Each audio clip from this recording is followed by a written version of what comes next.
बिस्मिल्लाहिर्रहमानिर्रहीम। अस्सलाम वालेकुम। आज थोड़ा सा इंफॉर्मेशन दूंगा आपको माल्टा के बारे में। एक आदमी है, उसका 36 डे में वीज़ा लग गया। 38 डे में उसका वर्क परमिट आ गया और 36 डे में उसका वीज़ा लग गया। और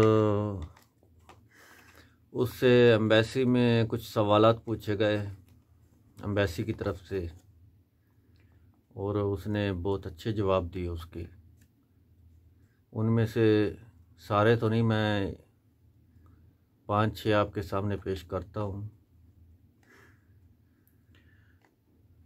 उसको कॉल आई लड़के को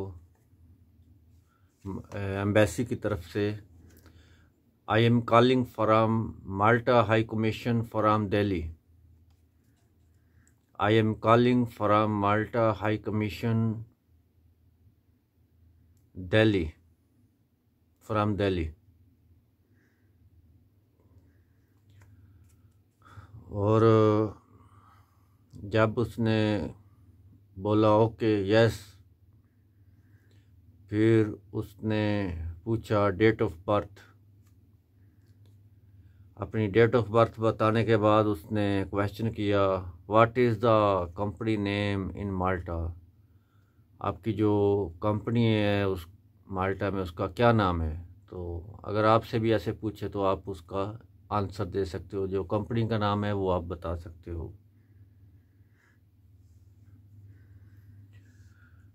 फिर वो सैलरी पूछ सकता है, सैलरी आपको बतानी पड़ेगी। वो अगर मंथली के हिसाब से पूछता है या एनुअल के हिसाब से पूछता है तो आप सैलरी बता सकते हो कितनी सैलरी है।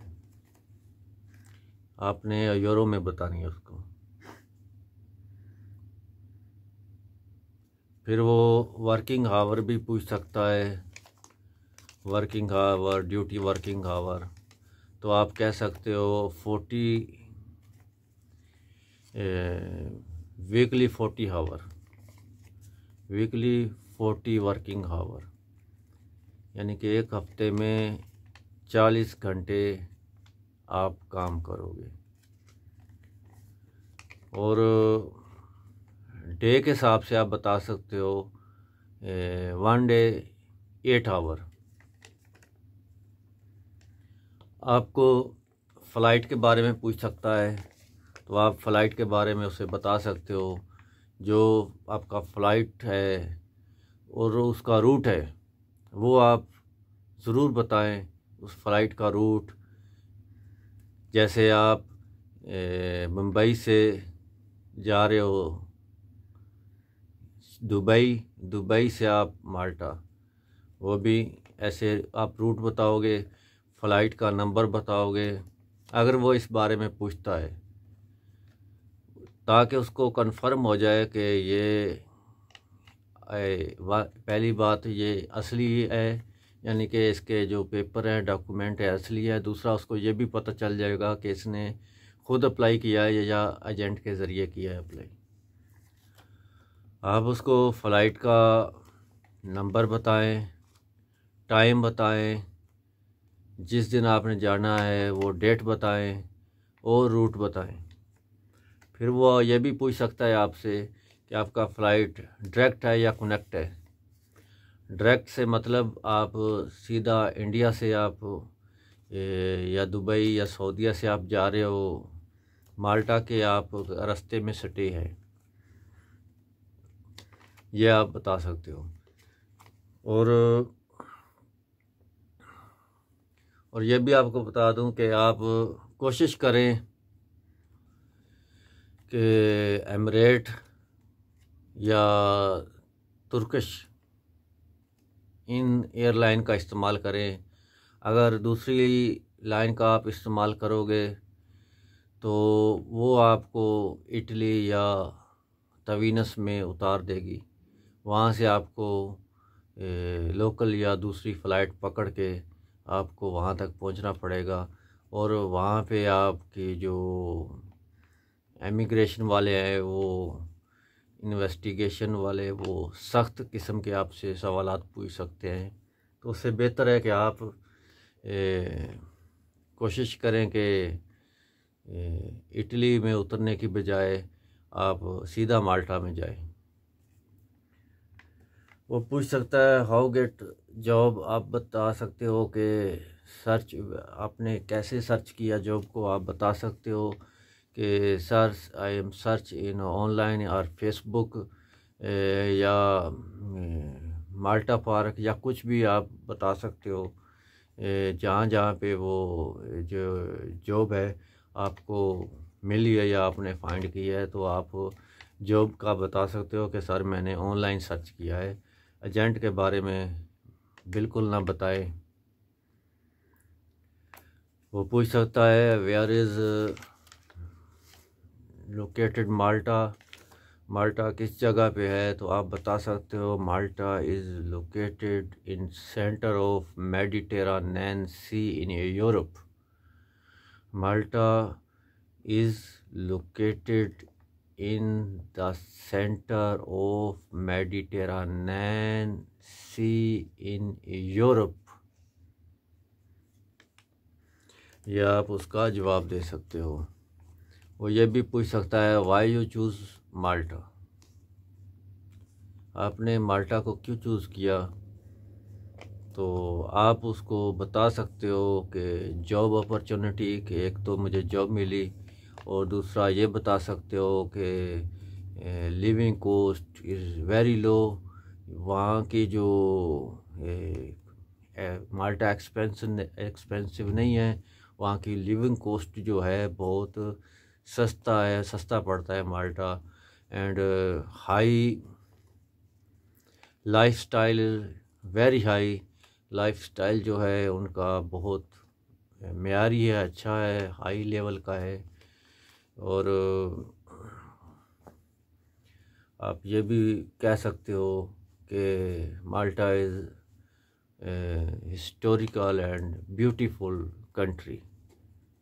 इसके 3 हिस्से हैं माल्टा के, 3 पार्ट हैं, 3 जजीरे हैं, छोटा सा मुल्क है। आपसे वो कॉलिंग कोड भी पूछ सकता है, 356 इसका कॉलिंग कोड है, 356।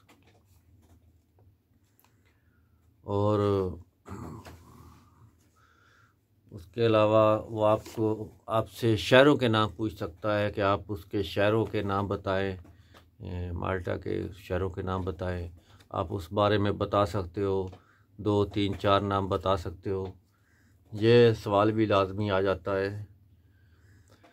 जो बंदा ये वीडियो मेरे देखता है वो अगर 100% नहीं, कम से कम उसको 30 से 40% लाजमी फ़ायदा हो जाता है। वो जो यानी कि जो मैं बात कर रहा हूँ उसी में से वो सवाल आ जाते हैं।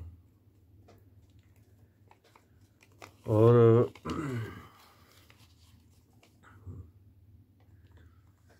उसके अलावा आप शहरों के नाम बता सकते हो 3-4, जैसे आसान शहर हैं, वलीटा है, मदीना है, सलीमा है, जो जो आपको आते हैं वो आप बता सकते हो। अकामोडेशन के बारे में आपसे पूछ सकता है कि अकामोडेशन, आपको पूरा अकामोडेशन का पता होना चाहिए। जो आपके एम्प्लॉयर ने आपको अकामोडेशन एड्रेस दिया है वो ज़्यादा बेहतर है, वो लाजमी उसे बताएं आप अकामोडेशन जब वो पूछेगा। अकामोडेशन, शहर का नाम, जगह का नाम, लोकेशन, पूरा डिटेल आपको बताओगे तो वो ज़्यादा बेहतर है। और अगर आपको अकामोडेशन नहीं मिलती तो कन्फर्म होटल बुकिंग जो है वो लाजमी होनी चाहिए, और वो भी नोटरी पब्लिक हो। अकामोडेशन जो होगी वो लाजमी नोटरी पब्लिक हो, वो आपको नोटरी पब्लिक आपके पास होनी चाहिए। अगर नोटरी पब्लिक नहीं होगी तो उसकी कोई वैल्यू नहीं होगी। ये तो थे कुछ सवालात।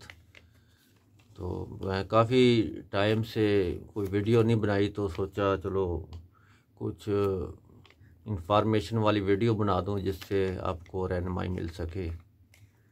और ये भी बताता चलूं कि कुछ लोग जो हैं बहरीन से या कुवैत से या कतर से भी जो वीज़े के लिए या वर्क परमिट के लिए जिनको अप्लाई कर रहे हैं या करना चाह रहे हैं, उनको जो वीएफएस है, एम्बेसी है, वो वहाँ पे नहीं है, कतर में नहीं है, बहरीन में। और जब मैं वीडियो बना रहा हूँ इस टाइम तो नहीं है। उनको कतर को, बहरीन को और कुवैत वालों को जो है वो सऊदी आना पड़ेगा। दुबई भी आप जाके करा सकते हो। और इंडिया में भी वीएफएस है, जो इंडियन लोग हैं वो वहाँ से भी अपने जो पेपर है, डॉक्यूमेंट है, सबमिट करवा सकते हैं। और नेपाल वालों के, नेपाल जो वाले लोग हैं वो उनको इंडिया आना पड़ेगा। इंडिया में आके तो वहाँ पे आके वो सबमिट करा सकते हैं। और नेपालियों का भी वीज़ा लग रहा है, ये एक अच्छी खुशाइन बात है। और जो बांग्लादेशी भाई हैं उनको बांग्लादेश में मेरे ख्याल वो काम करना शुरू हो गया होगा। जो एम्बेसी, नई एम्बेसी बनी है, वीएफएस बनी है, तो लगता है काम शुरू हो गया होगा। तो वो उस कंट्री में जो लोग रहते हैं वो ज़्यादा बेहतर जानते हैं, क्योंकि पहले बांग्लादेश लोगों को वो इंडिया में आना पड़ता था, तो बहुत उनको प्रॉब्लम होती थी वीज़ा लेने में और बहुत मुश्किल होता था फिर उनको। और एक पाकिस्तानी है, उसने पाकिस्तान में बैठे हुए वर्क परमिट के लिए अप्लाई किया था। उसके एम्प्लॉयर ने, उसका वर्क परमिट आने के बाद उसके एम्प्लॉयर ने उससे जो रिक्वायर्ड डॉक्यूमेंट है वो मंगवाए, पासपोर्ट मंगवाया जिसमें फ़ोटो वगैरह भी होते हैं, और डी वीज़ा प्रोसेस के ज़रिए उसका पाकिस्तान में बैठे ही वीज़ा लग गया। सिर्फ उसको एम्बेसी में इंटरव्यू देना पड़ा, बाकी उसका जो था वीज़ा स्टैम्प होके माल्टा से वीज़ा स्टैम्प होके आया। तो उसको पाकिस्तानी जो लोग हैं वो उनके लिए एम्बेसी तो नहीं है, लेकिन वो माल्टा में, पाकिस्तान में बैठ के माल्टा से अपना वीज़ा लगवा सकते हैं अगर एम्प्लॉयर चाहे तो।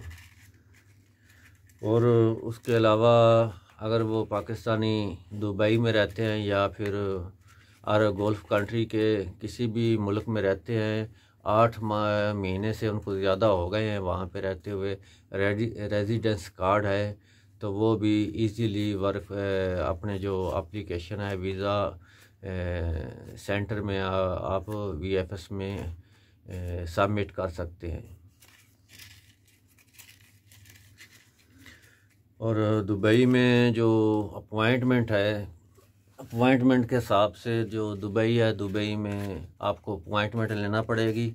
इंडिया में भी अपॉइंटमेंट लाजमी चाहिए, बग़ैर अपॉइंटमेंट के आपके पेपर जो हैं सबमिट नहीं होंगे। और एक और तरीक़ाकार भी है कि अगर आपका वर्क परमिट एक्सपायर होने में 15 दिन बाकी हैं, तो आप बग़ैर किसी अपॉइंटमेंट के, बग़ैर किसी एजेंट के, बग़ैर किसी भी हेल्प के, आप बग़ैर आप अपने जो पेपर हैं मुकम्मल करके जब 15 दिन रहते होंगे तो आप डायरेक्ट जाके वीएफएस या एम्बेसी में आप उसको सबमिट कर सकते हैं, वीएफएस या एम्बेसी में। और सऊदीया में जो लोग रहते हैं उनके लिए अपॉइंटमेंट नहीं चाहिए, अपॉइंटमेंट की ज़रूरत नहीं है। बग़ैर अपॉइंटमेंट के वो अपने पेपर जो हैं सबमिट कर सकते हैं। सऊदीया में 3 जगह इनके वीएफएस सेंटर हैं, रियाज में है, अल खुबर में है और जद्दा में है। ये काफ़ी इंफॉर्मेशन जो मालूमाती इंफॉर्मेशन जो है आप तक शेयर की, और लगता है आपको इससे फ़ायदा होगा। तो इस हवाले से जो भी मेरा एक्सपीरियंस है, अगर कोई मेरे से सवाल करना चाहता है, पूछना चाहता है, तो मैं हर पूछने वाले को रिप्लाई देता हूँ। जो मेरे पास मालूमात है उसके हिसाब से मैं उसे गाइड भी कर देता हूँ। और कोशिश करें एजेंट लोगों से बचें, एजेंट लोगों को पैसे वगैरह मत दें। कुछ लोग ऐसे होते हैं जिन्होंने पैसे वगैरह दिए होते हैं, वो फिर बार बार पूछते हैं भाई हमारा वर्क परमिट नहीं आया, हमने एजेंट को इतने पैसे दे दिए। तो भाई जब आपका जो काम है वो डायरेक्ट एम्प्लॉयर के ज़रिए हो तो ज़्यादा बेहतर है। अगर एजेंट के ज़रिए होता है तो फिर एजेंट से उसका प्रूफ मांगो, लीगल प्रूफ मांगो, उसको बोलो भाई जो सिंगल वर्क परमिट है उसके लिए जो आपने एप्लीकेशन सेंड किया है उसका मुझे स्क्रीनशॉट भेजो। उसका आप स्क्रीनशॉट लेके आप कंफर्म कर सकते हो कि आपका जो एप्लीकेशन है सबमिट हो गया कि नहीं हो गया। जब वर्क परमिट आ जाता है उस पे 5 होते हैं, वो डिजिट होते हैं, वो आप डिजिट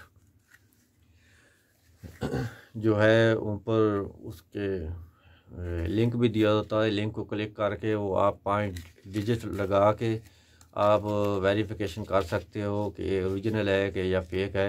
या उसके नीचे भी एक जो स्कैन होता है वो होता है, उस स्कैन के ज़रिए भी आप अपने एंड्रॉयड फ़ोन में स्कैन जो ऐप है वो ला के स्कैन के ज़रिए या गूगल में जाके आप जो उसका होता है लोगो होता है उस पे आप स्कैन करोगे तो फ़ौरन आपको जो आपका वर्क परमिट है ऑनलाइन शो हो जाएगा आपको, कि ओरिजिनल होगा तो शो हो जाएगा, फेक होगा तो कुछ भी शो नहीं होगा। ये मालूमात थी, तो उम्मीद है कि आप सबको इससे फ़ायदा होगा। जो नए आदमी हैं उनको तकरीबन मेरी वीडियो से 70 से 80% फ़ायदा हो जाता है। जो आगे आने वाले उन्होंने होता है काम, वो इधर से वीडियो से सुन के वो और उस पे अमल करते हैं, या कम से कम इतने चौकन्ने होशियार ज़रूर हो जाते हैं कि एजेंट लोगों से बच सके। तो ज़्यादातर जो एजेंट लोग हैं वो फ्रॉड वगैरह करते हैं, कुछ पैसे वगैरह लेते हैं, तो ब्लैकमेल भी करते हैं। और आपको ये भी बता दूं, एक एम्प्लॉयर जो है उसको एक कॉन्ट्रैक्ट के एक काम के सिर्फ वो 50 बंदों के लिए एप्लीकेशन वर्क परमिट निकलवा सकता है। 50 बंदों के, जो आपका एम्प्लॉयर या एजेंट वगैरह 400-500 बंदों को उसने लगा रखा है, भाई मैं सबको दे रहा हूँ, ये कर रहा हूँ वो कर रहा हूँ, तो वो उसमें ज़्यादा फेक होता है। सिर्फ 50 का निकलता है वर्क परमिट। उसके बाद जो बाकी एप्लीकेशन होती है वो उसको रोक लेते हैं और 280 यूरो उसकी फ़ीस होती है, वो नॉन रिफंडेबल होती है, वो आपको वापस नहीं होगी। अगर आपका जो वर्क परमिट है किसी वजह से रिजेक्ट हो जाता है, रिफ्यूज़ हो जाता है, तो वो फ़ीस आपको वापस नहीं होगी। उसके अलावा कोई ख़र्चा नहीं है, कहीं भी कोई पैसा नहीं लगता। वही पैसा होगा जो आपका टिकट का होगा, एयर टिकट का होगा, इंश्योरेंस का होगा, वो पैसा होगा। और जो एजेंट लोग हैं उनसे आप बचो, इस काम के लिए वो बहुत ज़्यादा पैसों की डिमांड करते हैं। मेरा मकसद ये था कि लोगों का जहाँ तक ज़्यादा से ज़्यादा फ़ायदा हो सके और आप लोगों की जो दुआएं हैं वो मैं ले सकूं। बस मेरा यही मकसद था कि आप लोगों की रहनुमाई हो जाए किसी तरह। और जो आप गरीब लोग हैं, मेहनत खून पसीने से अपना पैसा कमाते हैं और फिर आप 5 लाख 10 लाख पता नहीं कितना कितना आप एजेंटों को दे देते हैं, उससे आप बचें। सिर्फ टोटली 280 यूरो फ़ीस होती है। उसके अलावा एयर टिकट और इंश्योरेंस, ये चीज़ें होती हैं। या कुछ पेपर वगैरह के आप जो करवाते हो प्रिंट वगैरह, और उसका तो और कोई ख़र्चा नहीं है। या एम्बेसी में आप जब जाओगे वहाँ पे जो एम्बेसी फ़ीस होगी वो होगी, बस उसके अलावा तो कुछ नहीं है। तो उम्मीद है कि वीडियो तो काफ़ी लंबी होगी, तो इसके साथ इजाज़त चाहूँगा। तो नेक्स्ट वीडियो में इंशाल्लाह हो सकता है आपको बेहतर से बेहतर इंफॉर्मेशन आपको मुहैया करूँ, आपको दूँ। अगर किसी ने कोई रब्ता करना है तो मैं नीचे अपना ईमेल एड्रेस दे दूँगा, आप ईमेल पे आप मुझे मैसेज कर सकते हैं। ओके, थैंक यू, अस्सलाम वालेकुम।